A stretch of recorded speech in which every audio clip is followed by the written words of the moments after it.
Livro Espíritos entre Nós, 7º capítulo, 1º parágrafo. Como os espíritos se comunicam? É necessária muita energia para um espírito fazer algo se manifestar no plano físico. É aí que entra nossa participação. Quanto mais dispositivos estivermos, quanto mais dispostos estivermos a nos abrir à existência de espíritos e a desenvolver nossa capacidade de comunicação com eles, mais os espíritos irão se revelar. Os espíritos tentam se comunicar conosco de diversas maneiras, com variações de temperaturas, sons de batidas, aromas conhecidos e identificáveis, como tabaco ou um determinado perfume, alterações na corrente elétrica de lâmpadas, rádios, televisores ou telefones e assim por diante. Eles manipulam a matéria e a energia. Com isso, são capazes de fazer coisas se moverem, de nos transmitir informações por meio de pessoas e animais e de quebrar nossa rotina. Os espíritos usam qualquer coisa para chamar nossa atenção. Sempre fico perplexo quando as pessoas compartilham comigo suas experiências de encontros com espíritos, porque quase sempre é algo novo para mim. Os espíritos são engenhosos porque não estão aprisionados à natureza terrena. Sua criatividade não tem limites. Parágrafo 2. Mostre-nos um sinal. Por que os espíritos desejam se comunicar conosco? Os espíritos são igualzinhos a nós e seus motivos são diversos, mas parece que a razão mais comum para um espírito querer entrar em contato é o desejo de ajudar sua família enlutada. Logo depois de passar para o outro lado, o espírito sente a dor e o sofrimento de seus parentes. O que ele deseja é simplesmente formar a família que não está morto, mas plenamente vivo, e por isso fica por perto. A maioria das famílias está em tal estado de choque ou tão envolvida com o funeral que não percebe seus entes queridos tentando chamar sua atenção. E com isso, e como se isso não ouvíssemos a campainha do telefone e deixássemos tocar e tocar. Os espíritos sentem uma grande frustração quando não conseguem se comunicar com seus entes queridos. Minha irmã Lin e eu ficamos muito perturbados quando nosso pai morreu. Não sabíamos que ele estava perto de nós. Durante o velório, eu vi várias vezes e também recebi muitas mensagens reconfortantes. Mas Lin não recebeu qualquer mensagem. Quando colocamos a casa de papai à venda, Lin e eu entramos no imóvel para dar nosso último adeus. Passamos de cômodo em cômodo e cada um deles nos trazia recordações de uma certa época. Quando fomos para o quarto de nossos pais, imediatamente sentimos o perfume característico e conhecido de uma loção pós-barba. Apesar de eu não estar enxergando o espírito de meu pai naquele momento, eu sabia que ele estava tentando nos mostrar que se encontrava ali. Depois de meia hora, percebemos que chegara o momento de deixar as antigas lembranças descansarem. Fomos embora da casa. Quando entramos no carro, Lynn disse: James, espero que estejamos fazendo a coisa certa. Então ela olhou para o céu e implorou: Papai, por favor, mande um sinal para mostrar que você concorda com a venda da casa. 10 minutos depois, quando viramos à esquerda, numa avenida, Lynn recebeu o sinal que esperava. Ela exclamou, toda animada: Ai meu Deus, lá está, é o papai. Lynn apontou para o carro à nossa frente. A placa era AVP 770K. O primeiro nome de meu pai era Alan. Alan Van Prague. Suas iniciais eram AVP, as mesmas letras da placa. Os sinais nem sempre são aquilo que esperamos. Depende de como o espírito consegue transmitir sua mensagem. Muitas vezes são sutis, mas reconhecíveis. E frequentemente parecem coincidência. Abandonar o pensamento racional e entrar em sintonia com nossa intuição é mais difícil se não estivermos dispostos a aproveitar todas as oportunidades. No entanto, quanto mais aberto estivermos, mais fácil será reconhecer os entes queridos que tentam fazer contato conosco. Terceiro parágrafo, a figurante. É necessário lembrar que os espíritos conservam a mesma mentalidade que tinham na Terra. Se eram teimosos aqui, continuarão teimosos no além. Eles não vão desistir de se comunicarem até que alguém os escute. Durante a segunda temporada do seriado The Ghosts Shakespeare, eu estava no set observando a filmagem. A cena daquele dia se passava na praça de uma cidade e havia muitos figurantes no local. Ao olhar para toda aquela gente, uma coisa me chamou a atenção. Quando uma figurante loura, de uns 35 anos, atravessou a rua, percebi uma mulher mais velha, de cabelos louros, desbotado e usando um suéter azul que imitava cada gesto da mais nova. A mulher mais velha era um espírito. Fiquei intrigado pelo modo como ela tentava chamar a atenção da mais nova. O espírito cutucou o ombro da moça, assoprou dentro do seu ouvido, despenteou seu cabelo, mas nada disso surtiu efeito. A mulher mais jovem não conseguia perceber o que se passava, como acontece com a maioria das pessoas. Em certo momento, o espírito gritou bem na sua frente, mas não adiantou. Eu via que o espírito tinha alguma mensagem a transmitir e que estava ficando muito frustrado. Essa cena se repetiu uma meia dúzia de vezes. Quando o diretor finalmente gritou, "Corta!", a equipe toda saiu para almoçar. Os figurantes fizeram uma fila na frente do caminhão onde a refeição seria servida. Naquele momento, senti vontade de ajudar a figurante loira e por isso fui até a sua mesa e me apresentei. Ele olhou para mim encantada. "Sou sua fã", disse ela. "É uma honra trabalhar neste programa. Sabe, é muito esquisito você ter vindo falar comigo. Deve ter algum motivo, não é mesmo?" Sugeri que nos afastássemos e levei-a para um canto vazio do set. Quando nos sentamos, ela se apresentou como Dona.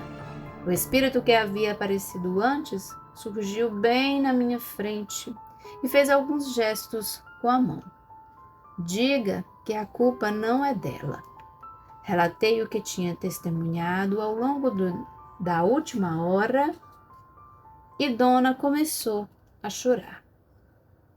Pareceu bastante perturbada, mas eu sei que não cabe a mim julgar as situações. Meu trabalho consiste apenas em transmitir a mensagem, por isso prossegui. "Ela está dizendo que a culpa não é sua, você entende?" Dona continuou chorando e o espírito começou a massagear seus ombros. Dona olhou para mim com os olhos cheios de lágrima e lentamente começou a explicar o que a mensagem significava. Minha mãe, Sheila, foi internada várias vezes ao longo de 1 ano por causa do câncer nos ossos. A doença era terminal e ela sofreu muito. Perto do fim, ela entrou em coma e eu a visitava todos os dias. Era muito difícil ver a sua vida se esvaindo lentamente. Eu sabia que ela sentia muita dor. Dona explicou que a mãe queria morrer com alguma dignidade. Uma noite fui ao quarto dela e soprei seu ouvido. Agora você pode ir para casa. Tudo vai ficar bem, quero que fique em paz.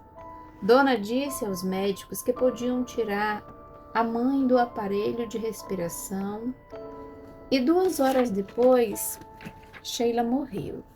Desde então, tenho vivido cheia de culpa e arrependimento, achando que talvez tenha errado.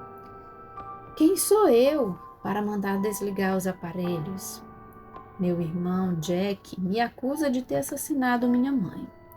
Sheila começou a se comunicar comigo por meio de pensamentos. Relatei à dona que sua mãe estava tentando transmitir-me uma mensagem. Sua mãe está dizendo que você fez a coisa certa. Foi um ato de amor. Ela está imensamente grata. Sua motivação foi pura. Sua intenção foi ajudá-la e não prejudicá-la. Dona enxugou as lágrimas. Sua mãe diz que vem tentando entrar em contato com você há 1 ano. Você tem um abajur na mesa de cabeceira à esquerda de sua cama? Tenho, respondeu ela. Sua mãe tem se esforçado muito para manipular a eletricidade e fazer a lâmpada acender e apagar o tempo todo. Achei que o abajur estava em curto-circuito, por isso tirei da tomada. Sua mãe diz que chegou até a trocar coisas de lugar no seu quarto, como livros. Sumiu algum objeto? Ela está dizendo que mudou de lugar uma foto da sua cômoda. Os olhos de Dona se arregalaram. Então foi ela? Eu não sabia o que tinha acontecido com a foto. Achei que tinha derrubado no cesto de lixo sem querer. Fiquei mesmo imaginando por que aquelas coisas estavam acontecendo. Agora ela está me falando algo a respeito da lavanderia. Minha nossa, eu achei a foto em uma prateleira da lavanderia e fiquei imaginando como ela tinha ido parar lá. E também está dizendo que você sempre perde as chaves. É verdade, James. Que coisa incrível. Eu até fiz uma piada pedindo à minha mãe que as devolvesse. Bom, Sheila está me dizendo que sempre muda as chaves de lugar. Por que ela faz isso? Dona quis saber. A intenção dela é fazer com que você desacelerasse e prestasse atenção. Você anda sempre ocupada e se preocupa demais com tudo. Ela quer que você passe mais tempo fazendo o que gosta. Dona concordou e começou a rir. Sua mãe não consegue seguir em frente sem sua ajuda. Você tem que deixar a culpa de lado. Você não fez nada de errado. Então Sheila me falou a respeito de um livro. Tem um livro ao lado da sua cama com letras douradas, disse a dona. Ele caiu da cama hoje. É, caiu mesmo. Dona começou a chorar de novo, menou a cabeça e murmurou. Não consigo acreditar. Garanti mais de uma vez que estava tudo bem e a abracei. Dona me olhou nos olhos.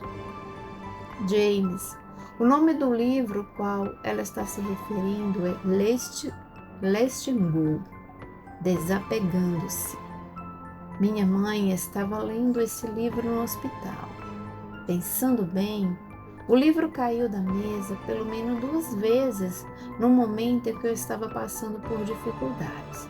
Achei que minha mãe estivesse zangada comigo. Fiquei muito feliz por saber que não está. Ninguém no set de filmagem ficou sabendo o que tinha acontecido entre Dona, sua mãe e eu, nem sobre a linda mensagem de amor e perdão que nós 3 compartilhamos. Costumo dizer que não existem acasos. Era meu destino estar no set de filmagem naquele dia. Eu precisava ajudar Donna. O mundo espiritual com frequência manda aquilo que chama de sinal de validação para mostrar que estamos no lugar certo e na hora certa. Meu sinal de validação veio naquele mesmo dia, quando me dei conta de que o episódio que estávamos filmando era sobre uma família que decidir se desligava ou não os aparelhos de um rapaz em coma. Coincidência? Eu acho que não. Quarto parágrafo. Nós nos veremos em meus sonhos. Sem dúvida alguma, o modo mais fácil que os espíritos têm se comunicar com o ente querido é por meio dos sonhos. Costumo perguntar em minhas demonstrações: quantos aqui já sonharam com entes queridos que faleceram? 90% das pessoas levantam a mão. Algumas são capazes de se lembrar melhor de seus sonhos do que outras. Lembrar sonhos é apenas uma questão de prática. Visitas em sonhos são bem comuns. No estado de sono, é a mente intuitiva e subconsciente que está no comando. Assim, os mecanismos de defesa que nos impedem de aceitar o mundo invisível estão adormecidos e nós ficamos livres e soltos para penetrar em outras dimensões. Muitos já descrevem as visitas que recebem em sonhos como algo muito concreto. Há uma sensação de que aquilo acontece em um cenário palpável e que a conversa é real. Essas visitas já foram descritas como avisos. Um espírito revela alguma informação profética sobre um perigo que se aproxima.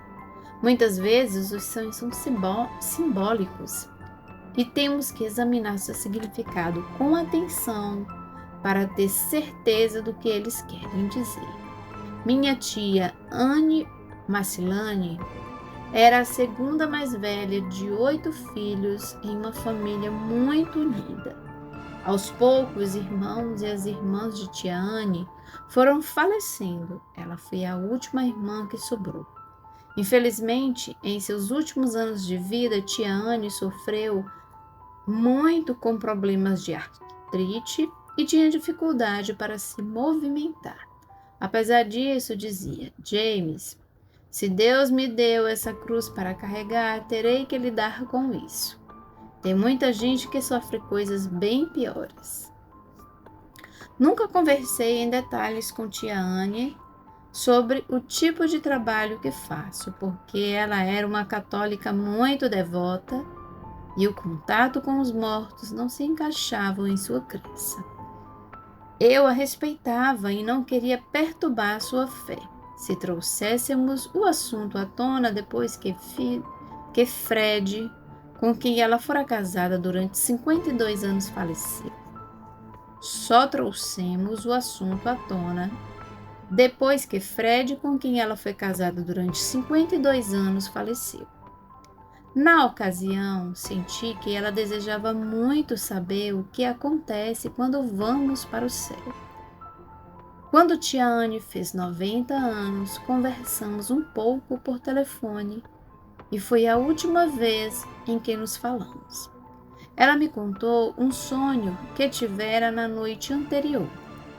Eu era menina e estava sentada na varanda de casa em que nós crescemos. Todos os meus irmãos e irmãs andavam por perto. De repente, olhei para cima e vi minha mãe estendendo a mão para mim. Venha, Anne, ela disse. Você sempre fica para trás. Minha tia não compreendeu o que o sonho significava, mas eu sabia que a mãe estava vindo buscá-la. Alguns dias depois, Anne morreu tranquilamente enquanto dormia. Quinto parágrafo, um cruzeiro para o Tahiti. Tenho muita sorte de poder desempenhar esse tipo de trabalho. Ajudo as pessoas a libertarem a mente e abandonarem o medo da morte. Não existe recompensa maior para mim do que realmente fazer a diferença na vida de alguém. Descobri que uma das melhores maneiras de ensinar e de conhecer o planeta é em um cruzeiro. No início dos anos 1990, meu amigo Rony Wall me procurou para fazer um cruzeiro espiritual. Assim nasceu a viagem da iluminação. Uma das nossas viagens foi à encantadora ilha do Tahiti, na Polinésia Francesa. O Tahiti é o lugar mais próximo do céu que consigo imaginar. A transparência azul esverdeada do mar, a hospitalidade nativa e a energia mágica que existe lá fazem da ilha um lugar perfeito para retiros espirituais. Durante a reunião de orientação, conversei com o grupo sobre o processo de comunicação com os espíritos. Expliquei que para conseguir os melhores resultados possíveis era necessário que os participantes abandonassem qualquer expectativa que tivessem trazido consigo. Essas expectativas ansiosas muitas vezes bloqueiam qualquer chance de comunicação. Permanecer aberto para o que pode acontecer costuma ser uma tarefa extremamente difícil. Todos querem uma gratificação imediata, principalmente se estiverem pagando por ela. Mas eu lembro às pessoas que os espíritos se manifestam de maneiras sutis. As mensagens podem chegar por seu intermédio através de uma pessoa ou de uma outra pessoa que está no recinto, ou mesmo de alguém que não participa de workshops.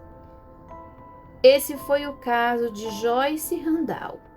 Joyce havia decidido fazer nossa viagem ao Tahiti depois da morte devastadora de sua filha. Mari era uma universitária cheia de vida que estava estudando para ser médica. Infelizmente, sua vida foi abreviada por uma rara doença nos ossos. Joyce era uma pessoa tímida e discreta que sofria intensamente a perda da filha. Tinha passado por uma depressão profunda e estava ansiosa para fazer contato com a jovem. A viagem mudou a vida de Joyce para sempre. Durante a semana, ela me contou várias histórias adoráveis sobre ela e a filha. Chorando, ela dizia que gostaria de poder recuperar parte de seu passado. Olhei-a nos olhos e senti seu sofrimento. Joyce parecia muito deprimida e solitária. Tenho certeza de que a sua filha vai se revelar de algum modo. Basta ficar aberta aos sinais. Um dia programamos um workshop especial em terra, comandado por uma moradora da ilha. A palestra seria sobre a cultura do Tahiti e suas crenças espirituais. Joyce estava presente. Não sei muito bem dizer porque estou aqui, mas senti que deveria vir, disse ela assim que chegou. Então ela se virou, olhou para o mestre de cerimônias do workshop e ficou boquiaberta. É Mari, exclamou. É a imagem viva de minha filha.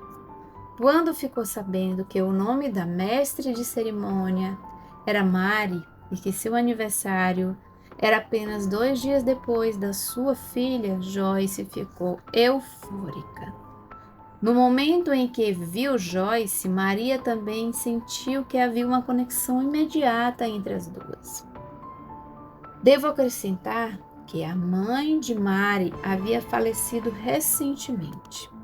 As duas mulheres perceberam que o mundo espiritual as havia reunido de uma maneira que nenhuma delas jamais poderia ter imaginado.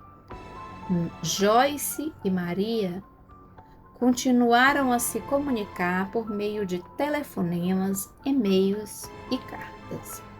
Elas lembram uma a outra que ninguém jamais está perdido ou esquecido e que o amor entre mãe e filha ficará para sempre presente. Sexto parágrafo, uma surpresa de aniversário. Outro meio empregado pelos espíritos para fazer contato conosco são as fotografias. Já vi algumas imagens onde aparecem globos de luz ou alguma coisa parecida com fumaça ao redor de pessoas fotografadas. Muitas acham esse tipo de efeito estraga as fotos, mas eu acredito que isso acontece porque, de alguma forma, um espírito transferia uma parte de força para a energia eletromagnética da fotografia. Repito, é necessário muita energia espiritual para fazer isso. Meses depois da morte de meu cunhado Denis, que se suicidou há mais de 10 anos, fiz uma sessão espiritual para minha sobrinha Gail. Denis sempre foi cético em relação a médiuns e comunicação com espíritos. Por isso, quando ele apareceu na sessão, fiquei um pouco surpreso. Uma das primeiras coisas que ele admitiu foi: "Estou vivo, consigo falar com você." Depois de enviar algumas mensagens comoventes para a filha, Denis concluiu: "Verei todos vocês na festa de aniversário." Eu tinha certeza de que ele estava se referindo ao aniversário de Gail, que iria ocorrer dentro de alguns dias, mas a data passou e nada aconteceu. Gail e eu ficamos decepcionados. 3 meses depois da sessão, a neta de Denis, Brittany, fez 3 anos. No dia seguinte, minha irmã Lynn ligou para mim praticamente berrando ao telefone. "Você não vai acreditar, o Denis apareceu na foto com a Brittany. Está ajoelhado, esticando a mão para ela. Ele provou a todos, mas sobretudo a si mesmo, que de fato existe vida após a morte." Sétimo parágrafo, nosso filho, o geólogo. Há ocasiões em que um espírito se utiliza de métodos únicos e raros de comunicação por meio da manipulação de estruturas moleculares. Em outras palavras, o espírito é capaz de fazer um objeto aparecer e desaparecer. O espírito também é capaz de mover um objeto ou mesmo de enviá-lo para um local completamente diferente na casa. É necessário muita energia para fazer isso, mas é real e acontece. Em agosto de 2001, fizemos um cruzeiro da Turquia até Atenas. A água é um condutor de energia muito especial e, por isso, as experiências que as pessoas vivem nessas viagens são amplificadas. Esse workshop reuniu pessoas de várias partes do mundo, mas todas tinham um só objetivo: viver uma experiência que transformaria suas vidas. Fayed e Shania, um casal do Kuwait, tinha perdido o filho Bruno havia cerca de 1 ano. Embarcaram no cruzeiro na esperança de fazer contato com ele. Com apenas 24 anos, Bruno era respeitado pelos colegas devido à sua inteligência e talento. Ele adorava tudo que se relacionasse a rochas e tinha estudado geologia na faculdade. Como em todos os meus workshops, expliquei à plateia como o processo de comunicação espiritual funciona. Naquela primeira sessão, vários espíritos se manifestaram, mas Bruno não se comunicou com os pais, deixando Fayed e Shania decepcionados. Os dois permaneceram na sala depois que todos saíram, chorando a perda do filho. Meu assistente Jorge percebeu o quanto o casal estava abalado e explicou novamente o que eu tinha dito durante o workshop. James não trouxe uma mensagem de seu filho, mas isso não significa que ele não esteja por perto. Fiquem abertos. Algo irá acontecer e vocês saberão que ele está aqui. Fayed e Shania se sentiram reconfortados e foram se preparar para o jantar. Fayed lavava as mãos no banheiro quando de repente uma pedra grande caiu no chão. Ele chamou a mulher e quando Shania chegou, encontrou o marido olhando fixamente para a pedra. "O que é isso?" perguntou ela. "É o Bruno", respondeu Fayed todo animado. "Foi o Bruno que mandou esta pedra. Como se explica esta pedra no meio do quarto, no meio do oceano?"